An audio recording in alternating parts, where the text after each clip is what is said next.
کوفہ کے بڑے بڑے قبائل میں سے ایک بڑا قبیلہ بنی اسد کا تھا۔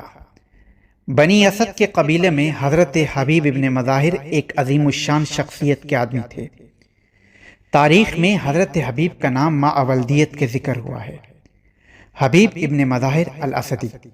حضرت حبیب ابن مظاہر ایک علمی شخصیت تھے۔ تاریخ میں یہ بات درج ہے کہ امیر المؤمنین علی ابن ابی طالب علیہ السلام نے آپ کو علم بنایا والمنایا تعلیم دیا تھا۔ آپ امیر المؤمنین علی ابن ابی طالب علیہ السلام کے خاص صحابی ہیں۔ یہ ان کوفیوں میں شامل ہیں جنہوں نے حاکم شام کی موت کے بعد امام حسین علیہ السلام کو خط لکھ کر کوفہ آنے کی دعوت دی، لیکن جب انہوں نے کوفیوں کی عہد شکنی کو دیکھا تو خاموشی سے کوفہ چھوڑ کر امام حسین علیہ السلام سے جا ملے اور 75 سال کی عمر میں امام حسین علیہ السلام کی رقاب میں جام شہادت نوش فرمایا۔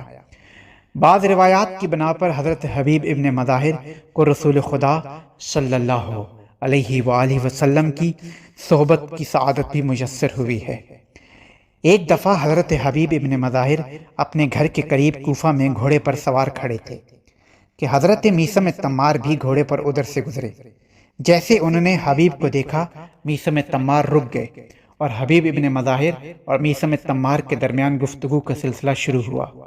گفتگو کے دوران مستقبل میں پیش آنے والے واقعات کا ذکر بھی شروع ہو گیا۔ حبیب نے میثم کو مخاطب کر کے فرمایا کہ میں دیکھ رہا ہوں کہ ایک مرد کہ جس کے سر کے آگے بال نہیں اور وہ کھجور فروش ہے، اسے پکڑ لیا گیا ہے اور بوجہ عشق علی اور عشق اہل بیت علیہ السلام سولی پر اسے چڑھایا جا رہا ہے، اور اس سولی پر اس کا پیٹ چاک کر دیا گیا اور اس کی زبان کو کھینچ لیا جاتا ہے۔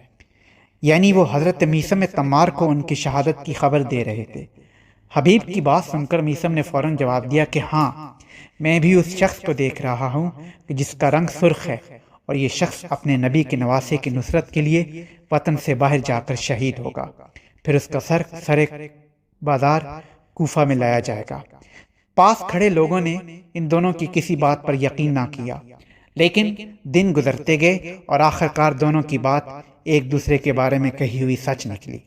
میثم تمار کو سولی پر لٹکا دیا گیا اور حبیب ابن مظاہر کا سر کوفہ کے بازاروں میں گھمایا جا رہا تھا۔ حاکم شام کی موت کے بعد سن 60 ہجری میں حبیب ابن مظاہر اور کوفہ کے بعض شیعہ اکابرین نے یزید ملعون کی بیعت سے انکار کر دیا اور امام حسین علیہ السلام کو خط لکھا اور آپ کو امویوں کے خلاف قیام کی دعوت دی۔ امام حسین علیہ السلام نے اپنے چچا زاد بھائی مسلم ابن عقیل کو کوفہ جانے کے لیے کوفہ روانہ کیا تاکہ وہ کوفہ کے حالات جان سکیں، اور جب مسلم ابن عقیل کوفہ آئے تو ان افراد نے مسلم ابن عقیل علیہ السلام کی نصرت کی۔ حبیب ابن مظاہر اور مسلم ابن وسجہ نے خفیہ طور پر لوگوں سے مسلم ابن عقیل کے لیے بیعت لینے کا ارادہ کیا، اور وہ اس معاملے میں خفیہ طور پر لوگوں سے بیعت لیتے تھے، اور اس راہ میں ان دونوں نے کسی قسم کی کوئی بھی کمی بیشی روا نہیں رکھی۔ لیکن مسلم ابن عقیل کی شہادت کے بعد یہ دونوں خفیہ طور پر کوفہ سے نکل گئے۔ یہ دن کی روشنی میں ابن زیاد کے جاسوسوں کی نظروں سے کہیں چھپ جاتے تھے اور راتوں کو سفر کرتے تھے، یہاں تک کہ امام علی مقام علیہ السلام کے لشکر سے جا ملے۔ حبیب ابن مظاہر نے کربلا پہنچتے ہی امام علی مقام علیہ السلام سے اپنی وفاداری کو ثابت کر دیا۔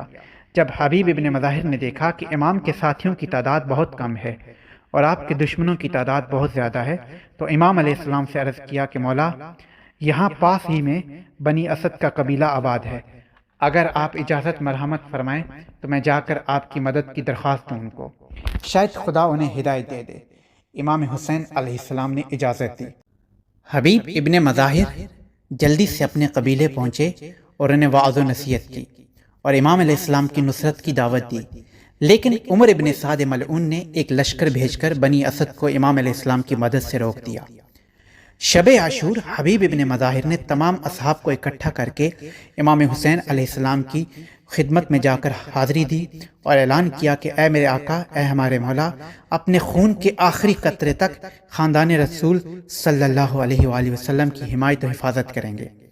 روز عاشور جب مسلم ابن وسجہ لڑ کر زخمی ہو گئے اور زمین پر گر گئے تو حبیب نے ان کے سرہانے آ کر کہا کہ تمہارا قتل ہونا مجھ پر بہت بھاری ہے، لیکن میں تمہیں جنت کی خوشخبری دیتا ہوں۔ مسلم ابن عسجہ نے نحیف آواز میں کہا خداوند متعال تمہیں خیر کی بشارت دے۔ حبیب نے کہا کہ اگر میری شہادت قریب نہ ہوتی تو میرے لیے خوشی کی بات تھی کہ تم مجھے وصیت کرتے اور جو کچھ تمہارے لیے اہم ہے وہ میں انجام دیتا۔ مسلم ابن عسجہ نے امام حسین علیہ السلام کی طرف اشارہ کر کے فرمایا کہ اے حبیب تمہیں امام حسین علیہ السلام کے حق میں وصیت کرتا ہوں، جب تک تمہاری سانس باقی ہے تم امام علیہ السلام کا دفاع کرتے رہنا۔ روز عاشور 10 محرم کو کربلا میں حبیب ابن مظاہر اسدی نے ضعیف ہونے کے باوجود بہترین شجاعت کے جوہر دکھائے۔ انہوں نے 62 دشمنوں کو واصل جہنم کیا۔ پھر ایک ملعون نے تلوار سے ان کی پیشانی مبارک پر حملہ کیا اور ایک ملعون نے نیزے سے حملہ کیا۔ حبیب زمین پر گر پڑے اور ایک ملعون نے آگے بڑھ کر ان کا سر تن سے جدا کر دیا۔ امام حسین علیہ السلام نے حبیب کی لاش پر آ کر یہ جملہ کہا کہ مرحبا اے حبیب، مرحبا اے حبیب، تم ایک فاضل انسان تھے اور ہر شب ایک ختم قرآن کیا کرتے تھے۔ حبیب ابن مظاہر کو بنی اسد والوں نے امام حسین علیہ السلام کے پہلو میں دفن کیا۔ آج حبیب ابن مظاہر کا مرقد امام حسین علیہ السلام کے روضہ مبارک کے اندر ذریعہ مبارک کے